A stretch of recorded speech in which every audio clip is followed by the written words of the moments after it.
रात के अंधेरे में खूबसूरत चीजें भी भयानक लगने लगती हैं।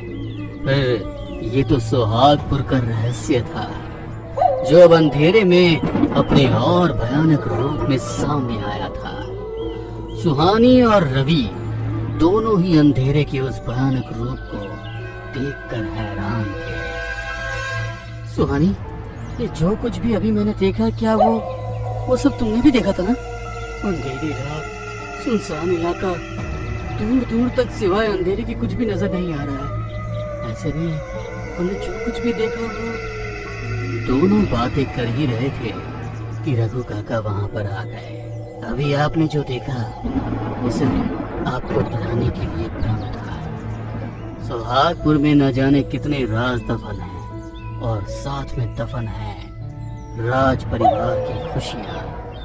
बरसों से इस परिवार ने अंधेरे के सिवाय और कुछ भी नहीं देखा। काका, आप ये सब क्या कह रहे हैं? मुझे कुछ भी समझ में नहीं आ रहा है। बेटा, तुम्हें शिकायत है ना कि तुम्हें राजा साहब ने अपने आप से दूर क्यों रखा? मैं भी एक बेटी का पिता हूँ, उनके दिल का हाल अच्छी तरह से समझ सकता हूँ। एक रात ऐसी नहीं बीती होगी जब उनकी आंख तुम्हें याद कर नम ना हुई हो। वो खुद को दुनिया का सबसे मजबूर पिता समझते थे। काका, पहेलियां बुझाए जा रहे हैं, बताइए ना आखिर क्या बात है। हंसते खेलते इस राज परिवार को काली की ऐसी नजर लगी कि सब कुछ खत्म हो गया। सुहागपुर शमशान बन चुका है। यहाँ पर जिंदा लाशें रहती हैं। जिंदा लाशें मतलब? आप हैरान हो? आपके सारे सवालों के जवाब मिलेंगे, आइए मेरे साथ। कहते हुए रघु आगे आगे जा रहा था।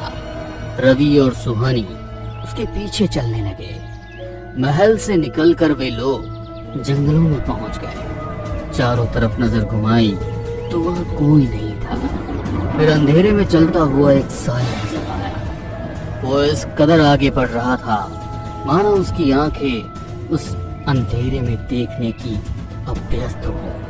हाथ में छोटी टॉर्च लिए वो लोग आगे बढ़ते जा रहे थे। जंगल के बीचों बीच जो उन लोगों ने देखा वो किसी की भी रूह कपाने के लिए काफी था। बड़े से पेड़ पर कई सारी लाशें लटकी हुई थी। कुछ सड़ी हुई कंकाल बन चुकी थी। ये देख सुहानी की चीख निकल गई। रघु ने तुरंत उसके मुंह पर हाथ रखा और वो लोग दबे पैर महल वापस लौट आए। काका, अब ये मत कहना कि अभी जो कुछ भी मैंने देखा वो मुझे डराने के लिए रचाया गया मेरी आंखों का भ्रम था। बिटिया, वो तुम्हारी आंखों का भ्रम नहीं था, बल्कि सुहागपुर की सच्चाई थी। इतनी सारी लाशें, आप लोगों ने पुलिस में कंप्लेन क्यों नहीं की? Police complain? उन लाशों में 3-4 लाश तो पुलिस वालों की ही थी। कुछ समय के बाद तो पुलिस वालों ने भी इस और ध्यान देना छोड़ दिया। अब तुम्हें हमारी उम्मीद हो। मगर मैं ही क्यों? बिटिया, क्योंकि तुम रघु कुछ और कह पाता उसके पहले ही राजा साहब वहां पर आ गए और उन्हें देख रघु खामोश हो गया। रघु, हमने तुम्हें मना किया था ना कि बिटिया को कुछ भी नहीं बताना है। सुहागपुर को उसके हाल पर छोड़ दो। तुम्हारी जिद पर हमने एक बार बिटिया को यहाँ पर बुला लिया, मगर अब सुहानी कल तुम वापस यहाँ से जाओगी। मैं नहीं चाहता हूँ कि इस नर्क में तुम्हें कुछ भी हो। तुम मेरे पास मृदुला की आखिरी निशानी हो और मृदुला मेरा सच्चा प्यार। आपके प्यार ने ही तो सुहागपुर की ऐसी दशा करती है। वो आपकी जिंदगी में ना आती और ना ये सब कुछ होता। महाराज रघु, अपनी जुबान पर लगाम दो। खबरदार, इसके आगे अगर कुछ और भी कहा तो तुम्हारी चमड़ी खींच लूंगा। महाराज, आप कहेंगे तो अपनी चमड़ी के जूते बनवा कर आपको मैं खुद पहना दूंगा, मगर सुहागपुर की ये दशा मुझसे और बर्दाश्त नहीं होती। बिटिया को सब सच बताना ही होगा। जी पिताजी महाराज, अब जब तक मुझे सब कुछ पता नहीं चलेगा मैं कहीं नहीं जाने वाली। यदि मैं सुहागपुर की खुशियाँ लौटा सकती हूँ तो मैं तैयार हूँ, चाहे इसके लिए मुझे मेरी जान ही क्यों न देनी पड़े। आप हमें सब बता दीजिए। सुहानी के पूछने पर रघु उसे सारी कहानी सुनाने लगा। किसी समय में हमारा सुहागपुर बहुत ही समृद्ध राज्य हुआ करता था। गवर्नमेंट के आने के बाद भी लोग राजा साहब को ही अपना राजा मानते थे। उनकी और बड़ी रानी माँ की बहुत इज्जत थी, मगर उनकी जिंदगी में काल का साया बनकर आई मृदुला। मृदुला तो माँ का नाम था, हमारी माँ का, राजा साहब की पत्नी का। हाँ, वो राजा साहब की पत्नी थी, मगर दूसरी उन्होंने खुद की ही बहन का घर उजाड़ दिया। आपकी माँ यानी छोटी रानी साहिबा काला जादू जानती थी। राजा साहब को पाने के लिए उन्होंने अपनी ही बहन की कोख बांध दी ताकि उन्हें संतान न हो सके, और फिर खुद त्याग की प्रतिमा बन राजा साहब को वंश देने के लिए उनसे दूसरी शादी कर ली। ये आप क्या कह रहे हैं? हमारी माँ राजा साहब की दूसरी पत्नी थी नहीं है, और उन्होंने ही सुहागपुर की ये दशा कर रखी है। उनकी मौत सिर्फ और सिर्फ आपके हाथों हो सकती है, क्योंकि आप ही उनकी संतान हैं। वो आपको जन्म देते ही मारना चाहती थी, मगर राजा साहब ने आपको हमेशा उनसे बचा कर रखा। हमारे कुलगुरु ने उनकी सीमा सुहागपुर में ही बांध दी ताकि वो आपको कोई नुकसान न पहुंचा सके। आपको आपकी खुद की माँ से बचाने के लिए महाराज ने आपको यहाँ से दूर रखा। यहाँ तक कि बड़ी रानी साहिबा का अंतिम संस्कार भी नहीं किया गया, क्योंकि उन्होंने मरते वक्त राजा साहब से वचन लिया था कि पहले मृदुला की चिता को अग्नि मिले, उसके बाद ही मेरी चिता को अग्नि देना। आज भी उनका शव महल के तहखाने में सुरक्षित है। मृदुला आज भी हर रात राजा साहब से आपका पता पूछने के लिए इस महल में आती है, और जब राजा साहब से सच नहीं उगलवा पाती तो किसी न किसी की एक मौत तय होती है। उसने सभी लाशों को वहाँ उस पेड़ पर टांग रखा है। नहीं, ये सच नहीं हो सकता, आप झूठ कह रहे हैं। यही सच है। अब आप पूरे 21 साल की हो चुकी हैं। आने वाली अमावस्या को मृदुला पूरे 108 जानवरों की बलि चढ़ाएगी। उसके बाद उसकी ताकत कई गुना बढ़ जाएगी, फिर उसे रोक पाना लगभग नामुमकिन होगा। हम रोकेंगे हमारी माँ को, मगर कैसे? सुहानी, सुहागपुर को अपने हाल पर छोड़ दो और चली जाओ यहाँ से। हमने तुम्हारी माँ से सच्चा प्यार किया था, मगर तुम्हारी माँ ने हमारा इस्तेमाल किया। इसमें तुम्हारी कोई गलती नहीं है बेटा। अब हम नहीं चाहते कि वो तुम्हें कोई नुकसान पहुँचाए। हमारा क्या है? डॉक्टर्स जवाब दे चुके हैं, कुछ ही दिनों के मेहमान और। महाराज, आपने हमें बहुत दिनों तक सच्चाई से दूर रखा, पर अब हमें सच्चाई पता चल चुकी है, इसलिए अब हमें उसका सामना करने दीजिए। अब हम अकेले नहीं हैं, हमारे साथ रवि भी है। क्यों रवि, तुम मेरे साथ हो ना? सुहानी की बात सुनकर रवि ने आगे जाकर उसका हाथ पकड़ा और महाराज से आशीर्वाद लिया। बेटा, यदि तुम चाहती हो कि तुम उसे मारो तो तुम्हारे पास सिर्फ और सिर्फ कल की रात है।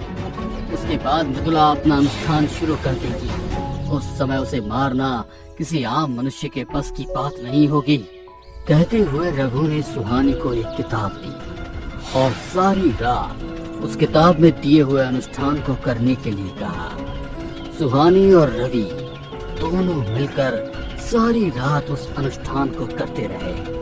अगली सुबह जब उसका अनुष्ठान पूर्ण हो गया तो अनुष्ठान में रखी हुई तलवार चमकने लगी थी। रात को रवि और सुहानी रघु के साथ जंगल की तरफ बढ़ने लगे। सुहानी के हाथ में अनुष्ठान की तलवार थी। जंगल में जानवरों के रोने की आवाज साफ सुनाई दे रही थी। तभी उस पेड़ पर जहाँ पर सारी लाशें टंगी हुई थी, वहाँ वही औरत नजर आई जो उस रात महल की छत पर आई थी। उसने सुहानी पर हमला किया, मगर सुहानी उसके लिए तैयार थी। सुहानी ने तुरंत ही अपनी तलवार से उस पर वार किया। वो धुआं बनकर वहां से गायब हो गया। आपको अभी ऐसे कई सारे छलावों का सामना करना पड़ेगा। जंगल में जानवरों के रोने की आवाज आ रही थी। वो लोग अब उस पेड़ के पास पहुंच चुके थे जहां पर मृदुला भी मौजूद थी। आ गई मेरी बेटी सुहानी। बहुत वर्षों से मैंने तेरा इंतजार किया। अब तो तू पूरी 21 साल की हो गई है। मुझे पूरा यकीन था कि तू जल्दी आएगी। एक बार अपनी माँ के गले लग जा।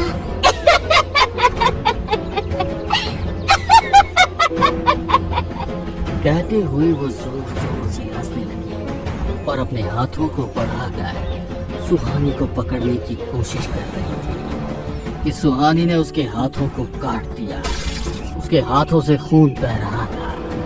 खून की बूंद जमीन में समाकर उसके जैसी और मृदुला को पैदा कर रहा था। सुहानी के आसपास ढेर सारी मृदुला खड़ी थी। उनके हंसने की आवाज से सबके कान फटने लगे थे। काका, ये सब क्या है? ये माया है बेटा, और कुछ नहीं। बस एक बार ठीक तरह से ध्यान लगा, तुझे अपनी माँ सामने नजर आएगी। सुहानी आंखें बंद करके माँ काली का स्मरण करना शुरू कर दिया। जैसे जैसे उसके मंत्र जाप चल रहे थे, नकली मृदुला गायब होने लगी। तू मुझे नहीं हरा सकती, तुझे मरना ही होगा। माँ तो अपने बच्चे की रक्षा के लिए क्या कुछ नहीं करती, और आप खुद मुझे मारना चाहती हैं? मेरे जिंदा रहने के लिए तेरा मरना जरूरी है। कहते हुए वो उसे मारने के लिए आगे आई तो पहले रघु ने उसे रोक लिया। रघु उसके वार से घायल हो गया। सुहानी तब तक सतर्क हो चुकी थी और उसने उस तलवार से अपनी माँ का गला काट दिया। जैसे ही सुहानी ने अपनी माँ का गला काटा, आसपास मौजूद सारी नकारात्मक शक्तियाँ काला धुआं बनकर वहां से गायब हो चुकी थी। साथ ही सुहागपुर अब खुशहाल हो गया था। आज महाराज बहुत खुश थे क्योंकि मरने के पहले उन्होंने सुहागपुर की मुसीबत को दूर होते देख लिया था। महाराज ने मृदुला और अपनी पहली पत्नी दोनों का अंतिम संस्कार किया और साथ ही यह तय किया कि रवि और सुहानी का रिश्ता हो जाए।